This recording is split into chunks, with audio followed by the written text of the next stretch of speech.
Hello student, welcome back to the channel. बच्चों, आज के टॉपिक पे फिर से मैं डिस्कस करूंगा। हम कंटिन्यू कर रहे हैं chapter rectification of errors. Chapter number 17 है, उसी के ऊपर मैं बेस्ड है कुछ क्वेश्चंस एमसीक्यू के पे आधारित है, जिसमें 4 ऑप्शंस होते हैं। मैं आपको ऑलरेडी एक करा चुका हूं, तो कुछ और क्वेश्चन कंसेप्चुअल आपकी स्ट्रॉन्ग करने के लिए मैं एमसीक्यू के कुछ अटेम्प्ट्स कर रहा हूं। तो बच्चों, स्टार्ट करने से पहले मैं बता दूं, मैं करा रहा हूं class 11th accounts, chapter number 17 rectification of errors. TS Grewal की बुक में फॉलो कर रहा हूं, जिसका एडिशन 2023-24 का है।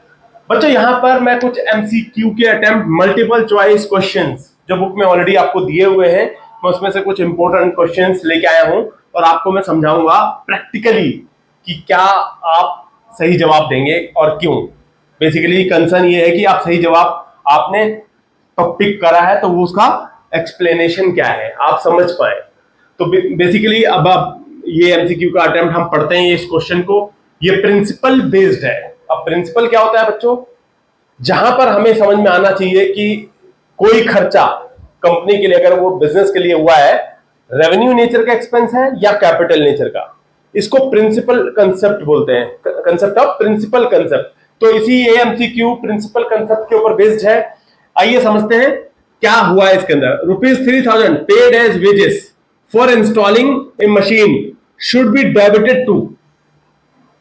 बच्चों, यहां पर आपको पढ़ के क्या लग रहा है इस क्वेश्चन को? अभी आप ऑप्शंस की तरफ बिल्कुल मत जाओ।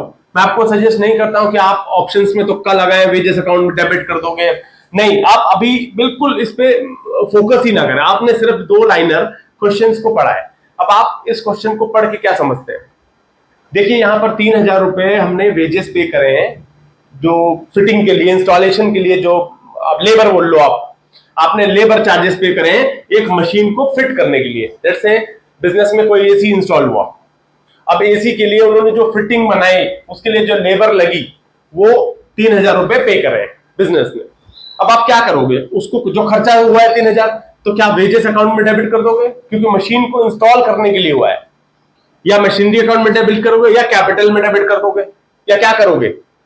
बच्चों, आइए समझते हैं। सबसे पहले, अगर इस कॉन्सेप्ट में इसकी जनरल एंट्री क्या बनेगी, देखिए, मशीन को जब भी हम बिजनेस में लेके आते हैं, उसके ऊपर जो भी भाड़ा, रेंट, इंस्टॉलेशन, फ्रेट, कुछ भी अगर पे हुआ है, तो आपका वो कैपिटल नेचर का ही खर्चा कहलाता है, जो आप एसेट्स में ही डेबिट कर देंगे। तो आप यहां करेंगे मशीनरी अकाउंट डेबिट, वेजेस नहीं बच्चों, मशीनरी अकाउंट डेबिट 3000 से टू बिजनेस से कैश निकल गया 3000 का।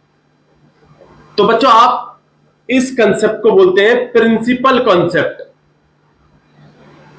प्रिंसिपल कॉन्सेप्ट, क्योंकि मशीनरी को लाने के लिए, उसको रनिंग कंडीशन में पहुंचाने के लिए जो भी खर्चा होता है, उसको मशीनरी अकाउंट में ही डेबिट किया जाता है। तो इसी जनरल एंट्री से आपको समझ में आ गया, आपको बिना ऑप्शन के, कि मशीनरी अकाउंट आपका करेक्ट आंसर है, क्योंकि वेजेस में आप डेबिट तब तक नहीं करेंगे जब कोई खर्चा वो जनरल एक्सपेंस ना हो, रेवेन्यू नेचर का खर्चा ना हो, कोई मशीनरी कैपिटल पे खर्चा ना किया गया हो, तो आप वेजेस अकाउंट में खर्चा डेबिट करेंगे। यहां पे वेजेस अकाउंट डेबिट नहीं होगा, कैपिटल अकाउंट डेबिट नहीं होगा, नन ऑफ दिस तो एब्सोल्युटली नहीं। तो capital machinery account is the correct answer. तो बच्चों, मैं उम्मीद ये करता हूं कि आपको ये principle nature, principle concept on based on MCQ for chapter rectification of errors, wages paid for installing a machine should be debited to machinery account, ये कंसेप्ट आपको अच्छे से समझ में आया होगा। तो please like, share and subscribe. Thank you,